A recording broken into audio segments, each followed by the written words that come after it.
बहुत ही important equation करनी है हमारी इस चैप्टर की। कल हमने डिस्कस किया था काइनेटिक थ्योरी के बारे में कि काइनेटिक थ्योरी हमें क्या बताती है बिहेवियर ऑफ गैस मॉलिक्यूल्स के बारे में। उसके अंदर हमने ये बात पढ़ी थी कि जो गैस मॉलिक्यूल्स होते हैं वो रैंडम मोशन में होते हैं, और रैंडम मोशन होने की वजह से वो गैस मॉलिक्यूल जो होते हैं वो एक दूसरे से भी टकराते हैं, और जिस चीज के अंदर, जिस कंटेनर के अंदर हम गैस भरते हैं उस कंटेनर की दीवारों के साथ भी टकराते हैं। तो बेटा इसका मतलब ये हुआ कि जब गैस मॉलिक्यूल कंटेनर की दीवारों के साथ टकराते हैं तो कंटेनर की दीवारों के ऊपर फोर्स लगाएंगे, और इस फोर्स के नतीजे में उस कंटेनर की दीवारों के ऊपर जो कुलियन की वजह से फोर्स लगती है, उसकी वजह से उस कंटेनर के अंदर प्रेशर डेवलप होता है। तो बेटा गैस की ये जो कुलियंस होती है, और ये गैस की कुलियंस किसके साथ होती है? With the walls of the container, आपस में नहीं बेटा। जो आपस में इनकी कुलियन होती है इनसे प्रेशर का कोई ताल्लुक नहीं होता। प्रेशर का ताल्लुक किसके साथ होता है? प्रेशर का ताल्लुक होता है इन मॉलिक्यूल्स की कुलियन किसके साथ? दीवारों के साथ। क्योंकि मॉलिक्यूल जब कोलाइड करेंगे तो उन दीवारों के ऊपर फोर्स लगाएंगे, और दीवारों के ऊपर जब वो फोर्स लगाएंगे तो उस फोर्स की वजह से उन दीवारों के ऊपर जो एक चीज डेवलप होगी जिसको हम कहते हैं प्रेशर। तो प्रेशर ऑफ गैस को बेटा डिस्कस करते हैं।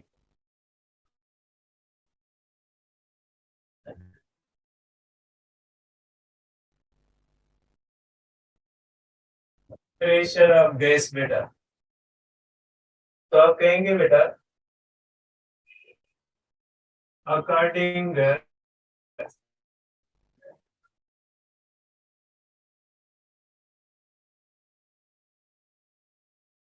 Kinetic molecular theory, molecules of gas execute random motion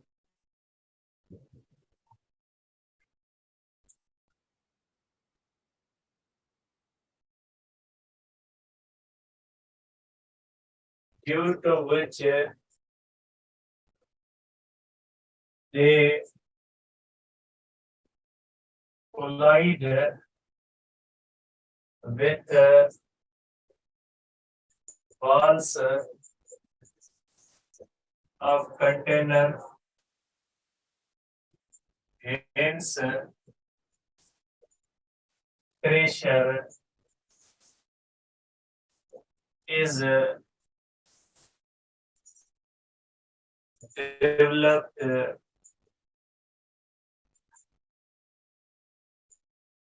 ठीक है बेटा, ये जो कंटेनर होता है इसके अंदर जो रैंडम मोशंस होती है, इन रैंडम मोशंस की वजह से ये मॉलिक्यूल जब कोलाइड करते हैं कंटेनर की दीवारों से तो कंटेनर की दीवारों के ऊपर फोर्स लगाते हैं। मॉलिक्यूल छोटे छोटे होते हैं, जाहिर है कोई बड़ी फोर्स एक मॉलिक्यूल नहीं लगाएगा, लेकिन छोटे छोटे मॉलिक्यूल जो होते हैं बहुत ज्यादा होते हैं। और हमने पढ़ा था कल काइनेटिक मॉलिक्यूलर थ्योरी के अंदर के थोड़ी सी गैस के अंदर भी बहुत ज्यादा तादाद होती है इन मॉलिक्यूल्स की। तो एक मॉलिक्यूल कोई प्रेशर डेवलप नहीं करता, जाहिर सी बात है। किसी भी चीज के अंदर जब हम गैस भरते हैं तो उसके अंदर ह्यूज अमाउंट ऑफ मॉलिक्यूल्स होती है, इसलिए जब छोटे छोटे ये मॉलिक्यूल्स दीवार के ऊपर लगते हैं तो इनकी सब की मिला के जो फोर्स बनती है वो फोर्स बड़ी बन जाती है और जिससे बहुत ज्यादा प्रेशर जो होता है ये मेटल के हो जाता है। मुख्तलिफ सिलेंडर जैसे गैस सिलेंडर जो है वो फटते हैं, तो उनका रीजन यही होता है कि उसके अंदर जो गैस के मॉलिक्यूल की एनर्जी की कुलियन जो होती है वो ज्यादा हो जाती है और ज्यादा फोर्स के साथ कोलाइड करते हैं, वो मेटल बर्दाश्त नहीं कर सकता, तो उसके अंदर इस तरह से एक्सप्लोजन होता है बेटा। अब देखिए बेटा, आप इन शॉर्ट ये कह सकते हैं, इन शॉर्ट आप ये कह सकते हैं कि प्रेशर इज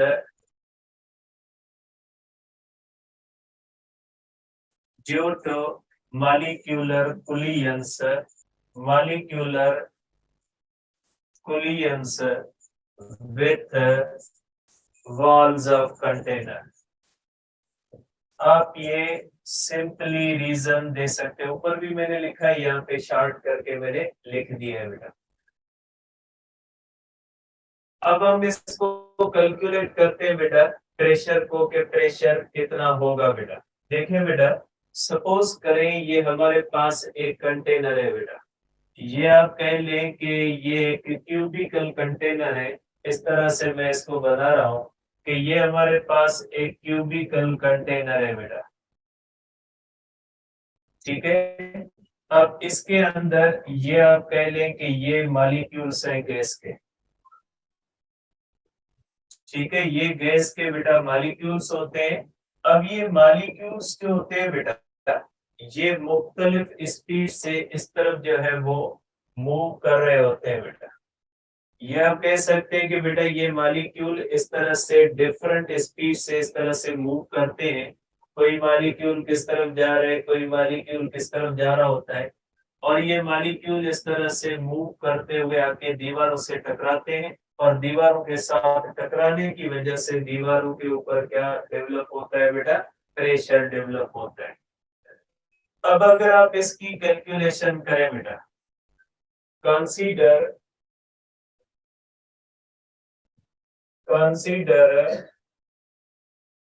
n molecules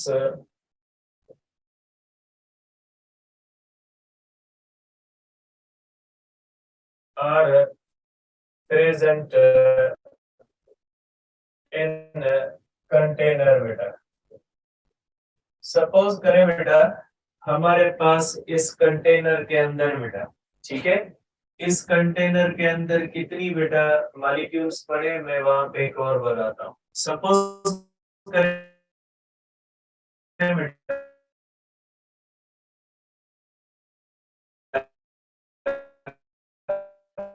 कि ये हमारा कंटेनर है बेटा, मैं इसको वैसे ही बनाऊंगा। जाहिर सी बात है, कोई इस तरह से नहीं बन सकता, क्यूबिकली बनेगा कंटेनर जो गैस का होगा, क्यूबिकल या सिलेंड्रिकल ऐसे बनेगा। अब देखिए, ये हमारे पास एक कंटेनर है बेटा, ठीक है। अब ये जो कंटेनर है, इसके अंदर आप देखें, ये नंबर ऑफ मॉलिक्यूल्स n है बेटा। ये इस कंटेनर की बेटा लेंथ है, और ये इस कंटेनर की क्या है बेटा, विड्थ है, ठीक है। लेंथ और विड्थ मैंने बना दी है, हाइट मैंने नहीं बनाई है, सिर्फ समझाने के लिए मैंने एक ऐसा कंटेनर लिया है जिसकी लेंथ और विड्थ है। लेकिन गैस का जो कंटेनर होता है उसकी लेंथ भी होती है, विड्थ भी होती है, हाइट भी, क्योंकि उसका वॉल्यूम होगा। ये मैंने सिंपली एरिया वाला बनाया, एरिया वाले के अंदर तो गैस आएगी नहीं, गैस हमेशा उसके अंदर आएगी जिसका वॉल्यूम होगा। मैंने इसको समझाने के लिए आपको सिर्फ बनाया लेंथ इंटू विड्थ, ताकि आप समझ सको। जैसे आप समझे कि ये रूम की तरह होता है, तो इसकी छत और बॉटम भी होते हैं, लेकिन मैंने छत और बॉटम नहीं बनाए, मैंने सिर्फ 4 दीवारें जो है वो बनाई है। देखिए बेटा, इसके अंदर कितने मॉलिक्यूल्स हैं, तो आप इसको कर ले बेटा, नंबर ऑफ मॉलिक्यूल्स बेटा, नंबर ऑफ मॉलिक्यूल्स बेटा, इसके अंदर नंबर ऑफ मॉलिक्यूल्स है बेटा n, और मास ऑफ ईच मॉलिक्यूल बेटा, मास ऑफ ईच मॉलिक्यूल बेटा, इसके अंदर number of each molecule, mass of each molecule है बेटा स्मॉल m, क्योंकि मॉलिक्यूल का मास बेटा छोटा होता है, इसलिए हर मॉलिक्यूल के मास को मैंने कितना कंसीडर कर लिया बेटा, small m। Total mass of molecules बेटा,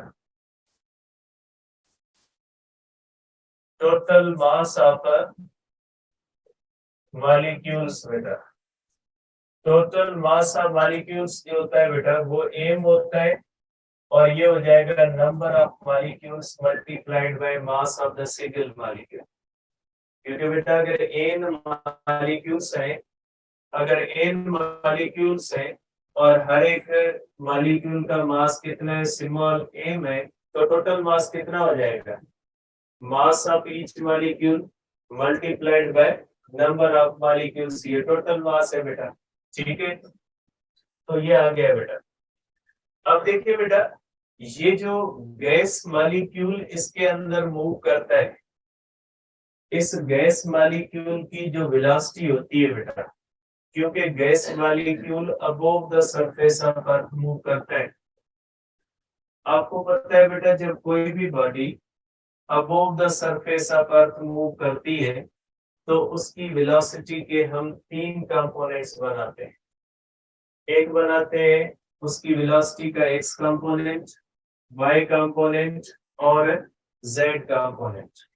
अब ये मॉलिक्यूल जो इसके अंदर मूव कर रहे हैं बेटा, तो इसमें कोई भी एक मॉलिक्यूल आप ले लें बेटा, कि कोई भी एक मॉलिक्यूल आप कंसीडर करेंगे, सपोज करें ये एक मॉलिक्यूल है। अब इस एक मॉलिक्यूल की जो वेलोसिटी होगी बेटा, इसकी जो वेलोसिटी होगी, उस वेलोसिटी के तीन कंपोनेंट्स होंगे बेटा। इसकी वेलोसिटी का एक कंपोनेंट vx होगा,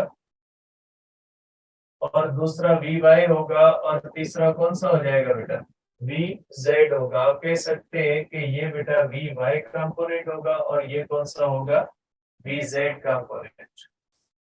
क्योंकि ये गैस मॉलिक्यूल जो होता है, ये सिर्फ एक डायरेक्शन में प्रेशर नहीं लगाता, ये अलोंग एक्स एक्सिस भी लगाता है, अलोंग वाई एक्सिस भी लगाता है, और अलोंग जेड एक्सिस। इसका मतलब है कि ये जो गैस होती है, इसके मॉलिक्यूल्स की जो स्पीड होती है, उसके तीन कंपोनेंट्स होंगे। उसकी जो वेलोसिटी अलोंग एक्स एक्सिस है, उसकी वजह से अलोंग एक्स एक्सिस प्रेशर लगेगा। उसकी वेलोसिटी का जो कंपोनेंट अलोंग वी वाई है, उसकी वजह से प्रेशर वी वाई की तरफ लगेगा। उसकी वेलोसिटी का जो जेड की तरफ कंपोनेंट है, उसकी वजह से जो प्रेशर लगेगा वो किस तरफ लगेगा, वो जेड की तरफ लगेगा। मींस इसकी वेलोसिटी जो होती है वो कितने डायमेंशन उसके होते हैं, कितने कंपोनेंट्स होते हैं बेटा, उसके तीन कंपोनेंट्स होते हैं।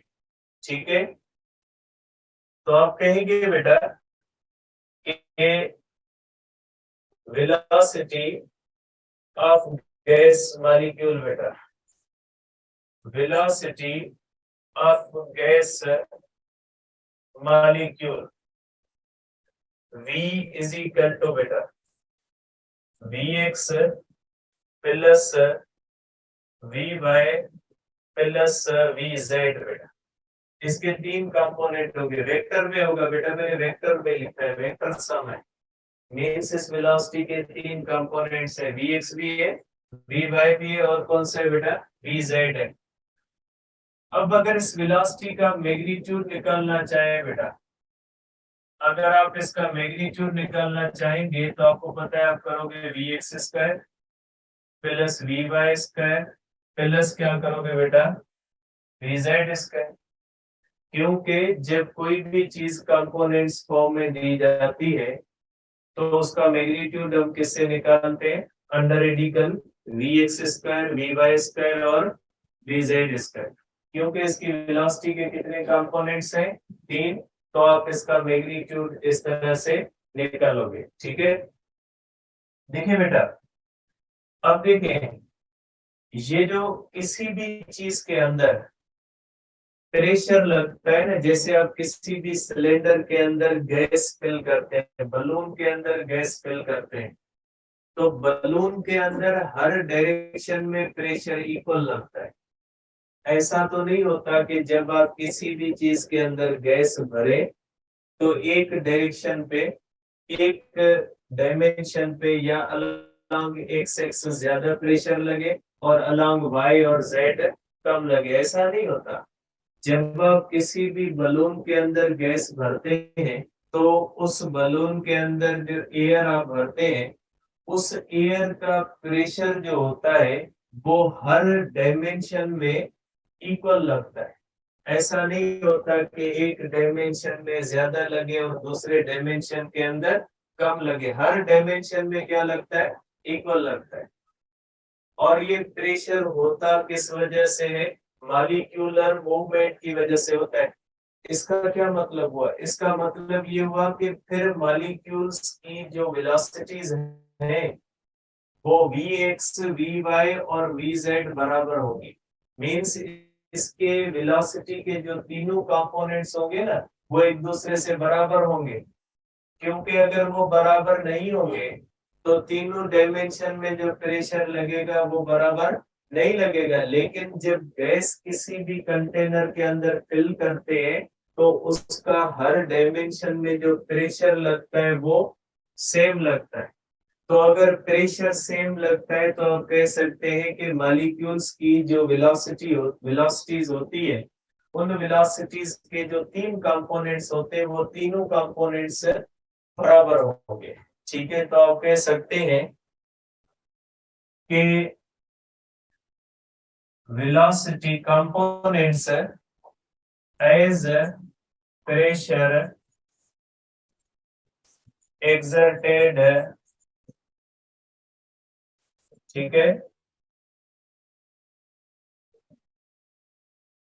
as pressure exerted by gas is equal along each dimension. Therefore, it is therefore we can say that all components of velocity are equal. आप कह सकते हैं कि सब के सब कंपोनेंट्स के क्या होते हैं? बराबर होते हैं। Vx is equal to Vy is equal to क्या हो जाएगा? Vz। ठीक है, सब के सब क्या हो जाएंगे? इक्वल होते हैं।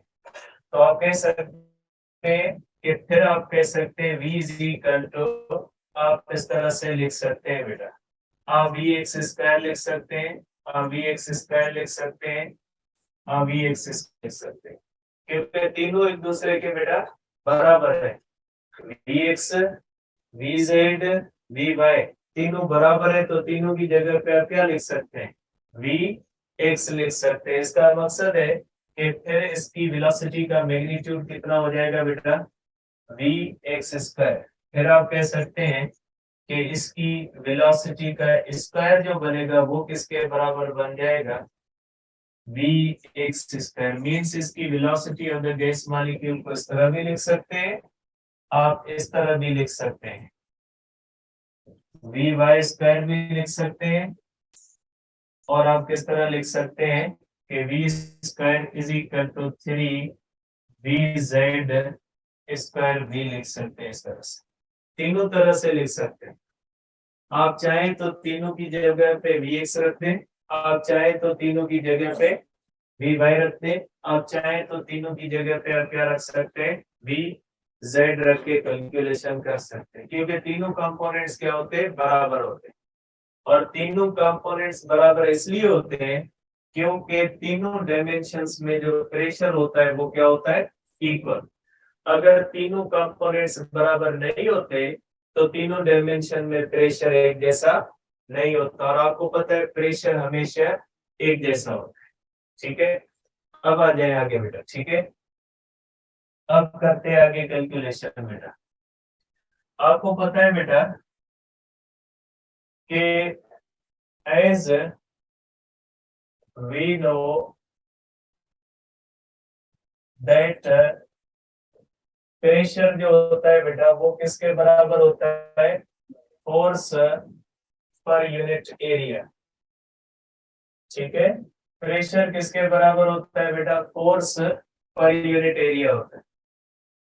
जितनी गैस मॉलिक्यूल्स किसी भी कंटेनर की दीवारों के ऊपर फोर्स लगाते हैं, वो उस कंटेनर की दीवारों की एरिया के हिसाब से जब देखेंगे कि इस एरिया के ऊपर कितनी लग रही है, वो क्या बन जाएगी, प्रेशर। अगर ये गैस मॉलिक्यूल्स ज्यादा फोर्स लगाएंगे ज्यादा प्रेशर होगा, कम फोर्स लगाएंगे कम प्रेशर होगा। तो किसी भी कंटेनर के अंदर बेटा n मॉलिक्यूल्स होते हैं, तो जाहिर सी बात है कि प्रेशर सिर्फ एक मॉलिक्यूल की वजह से नहीं होता।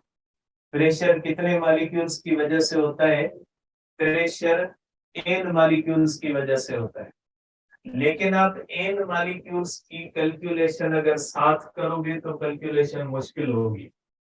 हम क्या करते हैं कि हम एक मॉलिक्यूल की कैलकुलेशन करते हैं, जब हमें एक मॉलिक्यूल की प्रेशर मिल जाएगी तो हम n मॉलिक्यूल के प्रेशर को निकाल सकते हैं।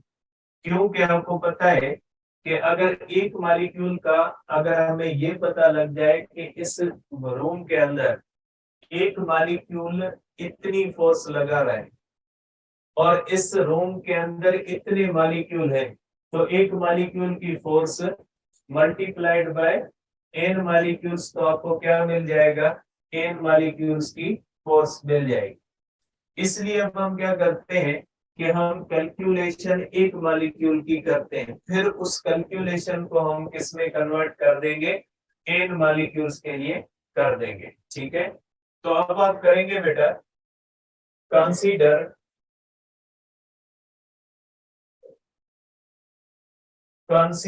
One molecule moving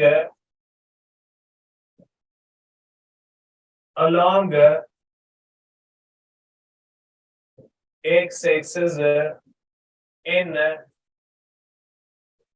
container. बेटा कंटेनर के अंदर सपोज करें मैं अब एक ही मॉलिक्यूल कंसीडर कर रहा हूं, ये वही जो बेटा कंटेनर है,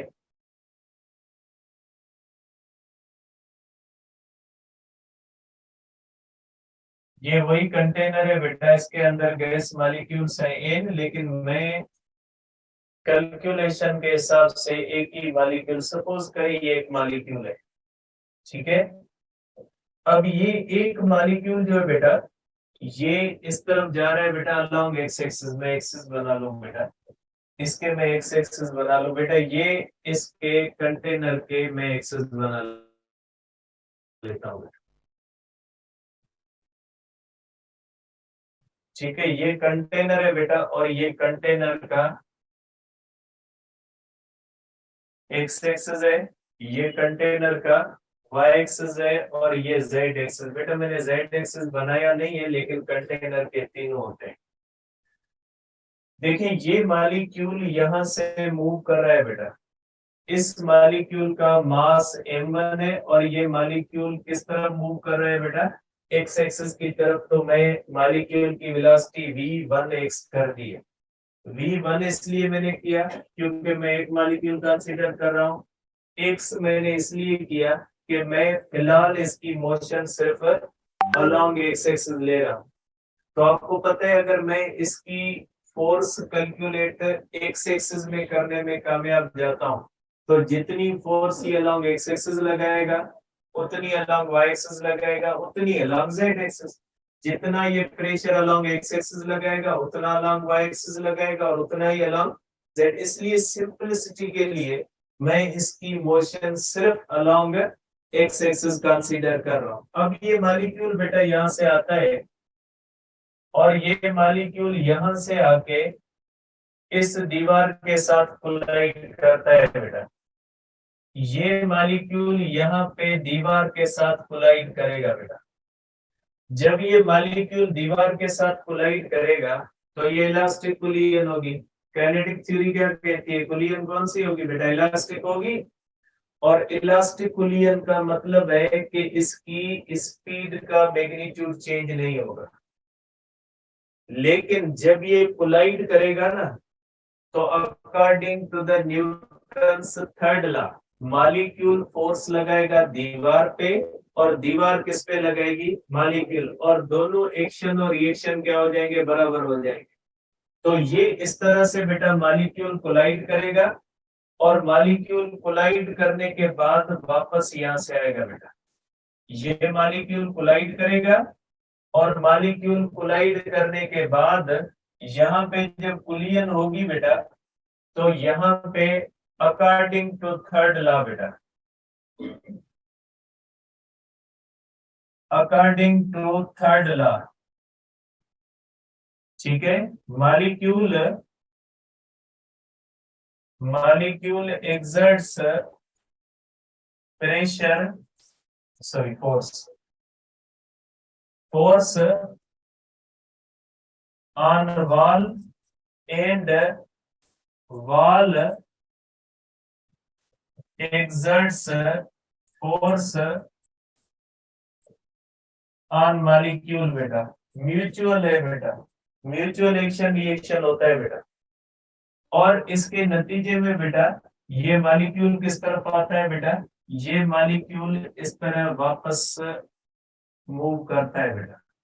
जब ये मॉलिक्यूल वापस मूव करेगा तो इसकी वेलोसिटी हो जाएगी बेटा -v1x। बेटा ये होगा कि इसकी कुलियन इलास्टिक है तो इसकी स्पीड चेंज नहीं होगी, लेकिन कोलाइड करने के बाद जब ये वापस आएगा तो वेलोसिटी का डायरेक्शन तो चेंज हो गया ना बेटा, क्योंकि पहले वेलोसिटी किस तरफ थी, अलोंग पॉजिटिव राइट, जो है वो डायरेक्शन थी। उसके बाद ये किस तरफ गई बेटा, लेफ्ट की तरफ। पहले थी पॉजिटिव एक्स एक्सिस की तरफ और बाद में किस तरफ है, नेगेटिव एक्स एक्सिस की तरफ। अब according to the Newton's third law, क्योंकि हमने पढ़ा है न्यूटोनियन मैकेनिक्स क्या होती है, वैलिड है ना, मींस न्यूटन के लॉ क्या होंगे इसके लिए, वैलिड होंगे। अगर न्यूटन के लॉ वैलिड होंगे तो इसका मकसद है कि एक्शन और रिएक्शन का लॉ यहाँ पे आप लगा सकते हैं। जितनी फोर्स मॉलिक्यूल दीवार के ऊपर लगाएगा उतनी फोर्स दीवार किसके ऊपर लगाएगी, मॉलिक्यूल। फोर्सेस जो होंगी वो इक्वल इन मैग्नीट्यूड होंगी बट अपोजिट इन डायरेक्शन होगी according to the third law. ठीक है, तो आप कह सकते हैं यहाँ पे बेटा कि force exerted by molecule on wall is equal to negative of force exerted by wall on molecule बेटा। अब यहाँ पे बेटा एक और बात है कि मॉलिक्यूल फोर्स लगाता है दीवार के ऊपर, दीवार किसके ऊपर लगाती है, मॉलिक्यूल के ऊपर।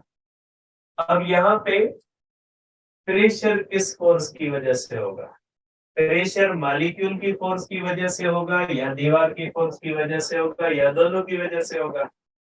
देखिए प्रेशर जो होता है वो मॉलिक्यूल की फोर्स की वजह से होता है, ठीक है। प्रेशर जो होता है वो दीवार की फोर्स की वजह से नहीं होता, ठीक है। या सेल उल्टी है। सेल।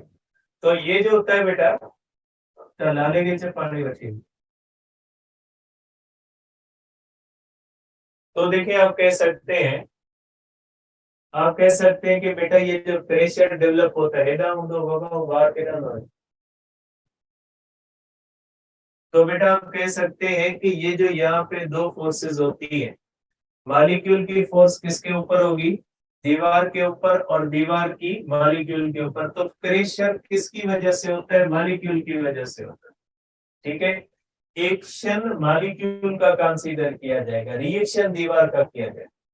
यहाँ पे एक्शन की फोर्स किसकी होगी, एक्शन की फोर्स मॉलिक्यूल की होगी और रिएक्शन की फोर्स किसकी होगी, दीवार की, ठीक है, तो आप कह सकते हैं कि जो एक्शन लगाता है वो कौन लगाता है, मॉलिक्यूल, जो रिएक्शन लगाएगा वो कौन लगाएगा, दीवार बेटा। ठीक है, तो आप इसको इस तरह से कहेंगे कि इनकी फोर्सेस इक्वल होंगी बट अपोजिट होगी बेटा।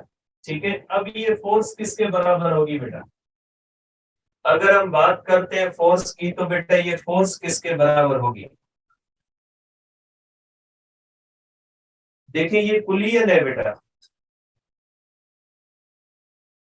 और आपको पता है बेटा जब कुलियन होती है ना, जब दो चीजों के दरमियान कुलियन होती है, कुलियन है और ये इलास्टिक कुलियन है। और जब कुलियन होती है तो न्यूटन का लॉ ही कहता है कि जब दो चीजें आपस में कोलाइड होती है तो वो एक दूसरे के ऊपर जो फोर्स लगाती है वो फोर्स बराबर होती है rate of change of momentum के। ठीक है, तो आप कहोगे कि फोर्स, बेटा ये एक मॉलिक्यूल की है, फोर्स इज इक्वल टू क्या हो जाएगा बेटा, ये फोर्स जो होती है ये हो जाएगी rate of change of momentum of molecule बेटा। क्योंकि आपको पता है बेटा कि जब ये मॉलिक्यूल कोलाइड करेगा तो मॉलिक्यूल के ऊपर फोर्स लगती है या दीवार के ऊपर फोर्स लगती है, वो किसके बराबर हो जाएगी बेटा, ये बराबर हो जाएगी force rate of change of momentum के। ठीक है, ये force F is equal to ma नहीं होगी, ये फोर्स कैसे आप कैलकुलेट करोगे, rate of change of momentum से बेटा। तो आप ले बेटा कि आप यहाँ पे बेटा एक मॉलिक्यूल ले रहे हो, तो एक मॉलिक्यूल की फोर्स कितनी हो जाएगी बेटा, एक मॉलिक्यूल की जो फोर्स होगी बेटा वो हो जाएगी rate of change of momentum of one molecule बेटा। एक मॉलिक्यूल का हम कंसीडर किसको कर रहे हैं बेटा, एक मॉलिक्यूल, अब इसका मोमेंटम की चेंज क्या होगी बेटा, देखिए बेटा आपको पता है बेटा कि चेंज इन मोमेंटम जो होती है वो होती है final momentum minus initial momentum. अब यहाँ पे देखिए बेटा ये मॉलिक्यूल जब इस तरह से जा रहा है तो इसका इनिशियल मोमेंटम हो जाएगा बेटा, इनिशियल मोमेंटम हो जाएगा mv1x, क्योंकि ये इस तरह जा रहा है इनिशियल मोमेंटम में। जब ये वापस आ रहा है बेटा तो इसका फाइनल मोमेंटम क्या हो जाएगा, इसका फाइनल मोमेंटम हो जाएगा mv1x, क्योंकि मोमेंटम वेक्टर है, जाते हुए पॉजिटिव है तो वापस आते हुए क्या हो जाएगा बेटा, नेगेटिव होगा।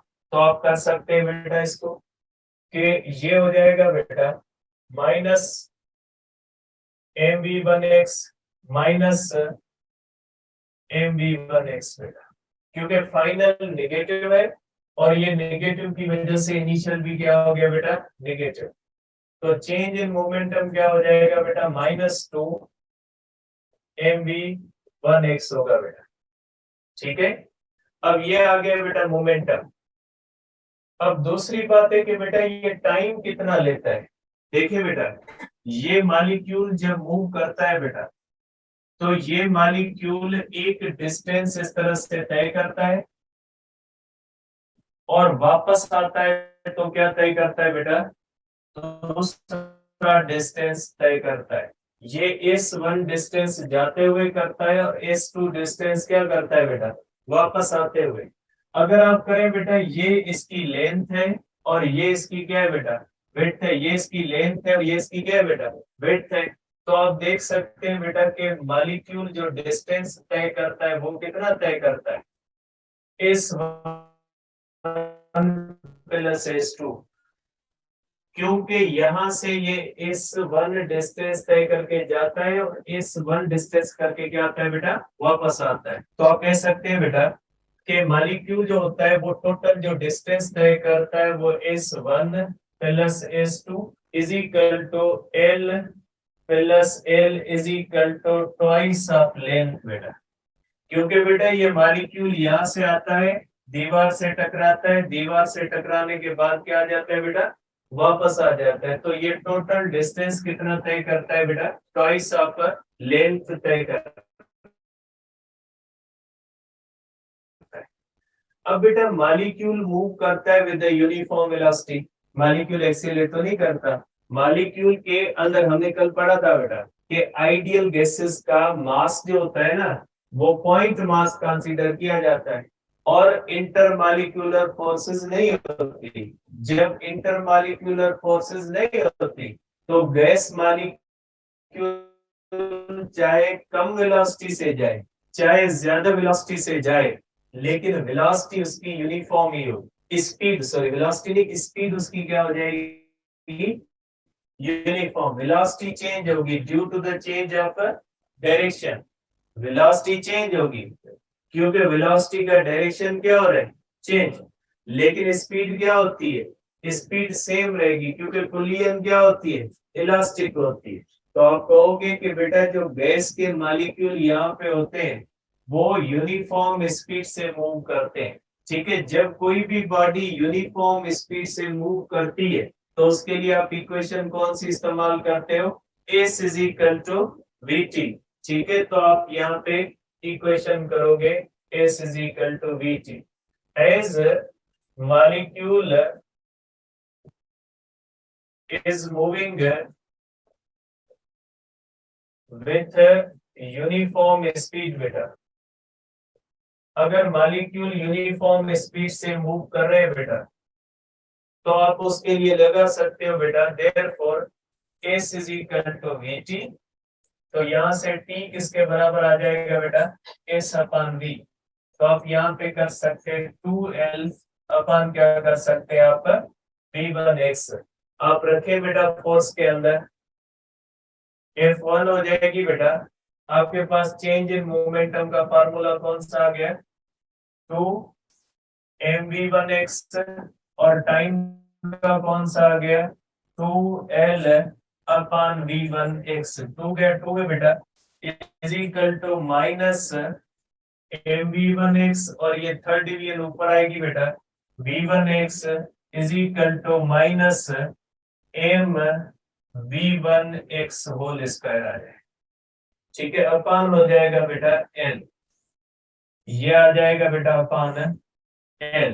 तो आप कह सकते हैं कि बेटा एक मॉलिक्यूल की फोर्स और किस डायरेक्शन में, along X axis, minus M V one X square upon L. अब बेटा ये फोर्स निगेटिव में आ गई, इसका मकसद है ये फोर्स किसकी है, रिएक्शन की। एक्शन पॉजिटिव होता है, रिएक्शन क्या होता है, नेगेटिव होता है। इसका मतलब है ये फोर्स जो है ये किसकी है, दीवार की, किसके ऊपर है, मॉलिक्यूल के। हमारा काम दीवार की फोर्स से नहीं है, हमारा काम किससे है, मॉलिक्यूल की फोर्स से। अगर दीवार की force minus M V one X square upon L है तो मॉलिक्यूल की फोर्स क्या हो जाएगी बेटा, न्यूटन का थर्ड लॉ क्या कहता है, एक्शन और रिएक्शन क्या होंगे, बराबर। अगर ये फोर्स दीवार की है क्योंकि ये निगेटिव है, जब आंसर निगेटिव में आता है इसका मकसद है ये फोर्स किसकी है, रिएक्शन की है। तो एक्शन और रिएक्शन बराबर होंगे लेकिन उनके अंदर चेंज किसकी होगी, साइन की। तो आप कहोगे अकॉर्डिंग टू थर्ड लॉ, ठीक है, action is equal to negative of reaction, therefore force of molecule on wall F1 is equal to m v1x square upon क्या करेंगे हम, L करेंगे। क्योंकि ये बेटा ये रिएक्शन की फोर्स है, नेगेटिव साइन है। नेगेटिव साइन किसको इंडिकेट कर रही है कि ये फोर्स किसकी है, रिएक्शन की फोर्स है। लेकिन हमें किसकी चाहिए, एक्शन की, क्योंकि प्रेशर किस वजह से होता है, एक्शन की। अब बेटा आप इसको कन्वर्ट कर लें इन मॉलिक्यूल्स के लिए। आप कहोगे कि as in molecules are present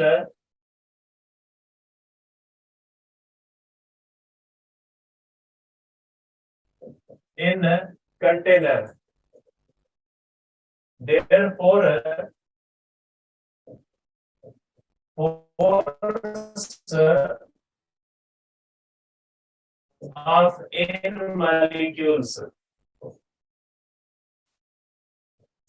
along x axis। बेटा सिर्फ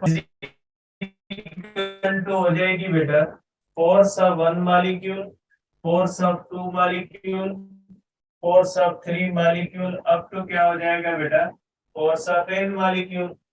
आप कर सकते हैं बेटा एक मॉलिक्यूल की फोर्स किसके बराबर है, is equal to m v1x whole square upon l plus m आएगा m v3x whole square upon l plus हो जाएगा बेटा m vnx square upon l। बेटा देखिए बेटा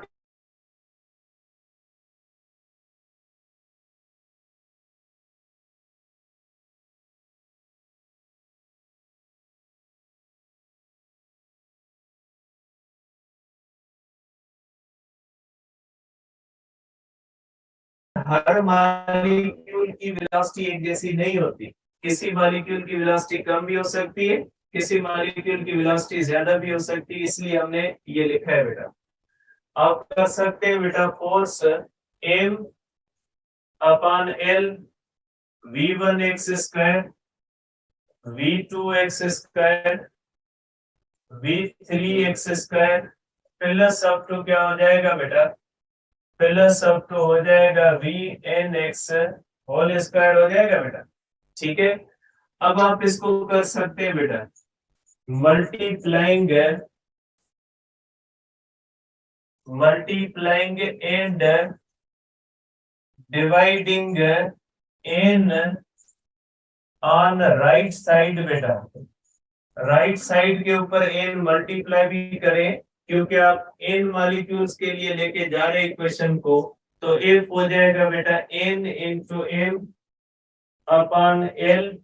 ये आप कर सकते हैं बेटा v1x square v2x square v3x square plus up to vnx whole square upon आप कर सकते हैं बेटा n, क्योंकि मैथमेटिक्स कहती है आप n में कट जाएगा कोई फर्क नहीं आएगा।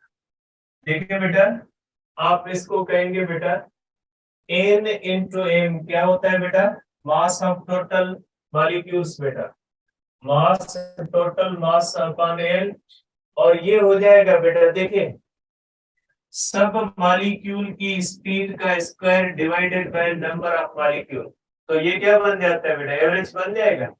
तो आप इसको बना लोगे एवरेज बेटा vx स्क्वायर एवरेज। बेटा ये कोई निगेटिव की साइन नहीं है बेटा, ये किसकी साइन है एवरेज की, क्योंकि टोटल वेलोसिटीज का सम divided by number of molecules. आप कर सकते हैं बेटा m अपॉन l, आप इसको इस तरह भी लिख सकते हैं बेटा vx स्क्वायर, ये सिंबल भी दे सकते हैं, ये सिंबल भी एवरेज की है। पंजाब के अंदर ये सिंबल इस्तेमाल की गई है क्योंकि ये देखें ग्रेटर देन और लेस देन की है। एवरेज वेलोसिटी जो होती है ना बेटा उससे किसी चीज की वेलोसिटी ज्यादा भी हो सकती है और किसी चीज की वेलोसिटी क्या हो सकती है ज्यादा, इसलिए कम और ज्यादा दोनों कंडीशंस हो सकती है, इसलिए हम इसके अंदर ग्रेटर देन और लेस देन दोनों के सिंबल दे सकते हैं, क्योंकि ये एवरेज बन जाता है सब वेलोसिटीज के स्क्वायर का सम डिवाइडेड बाय क्या हो जाएगा नंबर ऑफ मॉलिक्यूल, ये रूट मीन बन जाती है बेटा।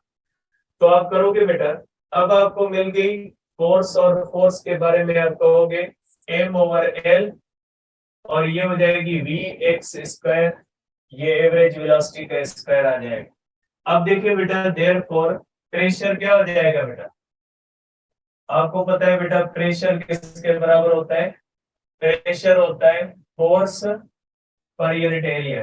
रखे बेटा प्रेशर हो जाएगा बेटा मास ओवर लेंथ बेटा, ठीक है vx स्क्वायर एवरेज अपन क्या हो जाएगा एरिया। आप कर सकते हैं बेटा मास अपन लेंथ इनटू एरिया, और ये vx स्क्वायर एवरेज आ जाएगी। तो ये हो जाएगा बेटा मास पर यूनिट वॉल्यूम, ये होगा मास पर यूनिट वॉल्यूम, ये होगा वी एक्स स्क्वायर। ये बेटा प्रेशर सिर्फ अलोंग एक्स एक्सिस है, लेकिन हमें प्रेशर की जो होती है वो एक जनरल इक्वेशन चाहिए। तो जनरल इक्वेशन को आप इस तरह से करेंगे बेटा, ठीक है। अब आपको पता है बेटा, मैंने फर्स्ट पेज पे एक चीज लिखी है कि बेटा देखे वी स्क्वायर किसके बराबर हो सकता है, 3v x स्क्वायर। अब इसको चीज को अप्लाई करें बेटा। आपको पता है बेटा कि V square is equal to 3v x square. आप इसको इस तरह कर सकते हैं, एवरेज वेलोसिटी का square is equal to 3 times average velocity along X square कर सकते हैं बेटा। तो यहां से आप ये भी कर सकते हैं बेटा, यहां से आप ये भी कर सकते हैं कि ये is equal to V square upon 3, इस तरह भी कर सकते हैं, ठीक है बेटा। अब अगर वी एक्स स्क्वायर की वैल्यू रखें बेटा, तो प्रेशर हो जाएगा बेटा, मास पर यूनिट वॉल्यूम क्या होता है बेटा, डेंसिटी, और ये क्या हो जाएगा बेटा, एवरेज वेलोसिटी स्क्वायर अपॉन 3। तो प्रेशर की इक्वेशन आ गई बेटा, 1/3 रो एवरेज वेलोसिटी स्क्वायर। ये आ गया बेटा प्रेशर की एक इक्वेशन, ठीक है। ये प्रेशर ऑफ द गैस की इक्वेशन आ गई बेटा। बहुत सारी चीजें रहती